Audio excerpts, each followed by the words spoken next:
in the midst of our greatest economic crisis since the Great Depression. In crisis, from the housing crisis, in a time of crisis of this magnitude, financial crisis. You never want a serious crisis to go to waste. Never waste a good crisis. And when it comes to the economic crisis, don't waste it.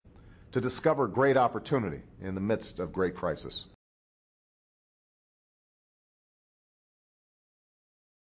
Look, I don't think things are ever as good as we say, and they're never as bad as they say.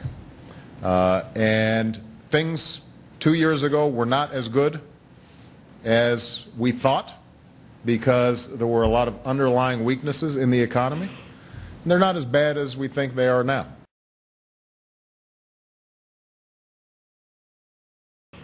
They're not as bad as we think they are now. In crisis, from the housing crisis, in a time of crisis of this magnitude, financial crisis. Never waste a good crisis. Well, look, I mean, we are right. We are.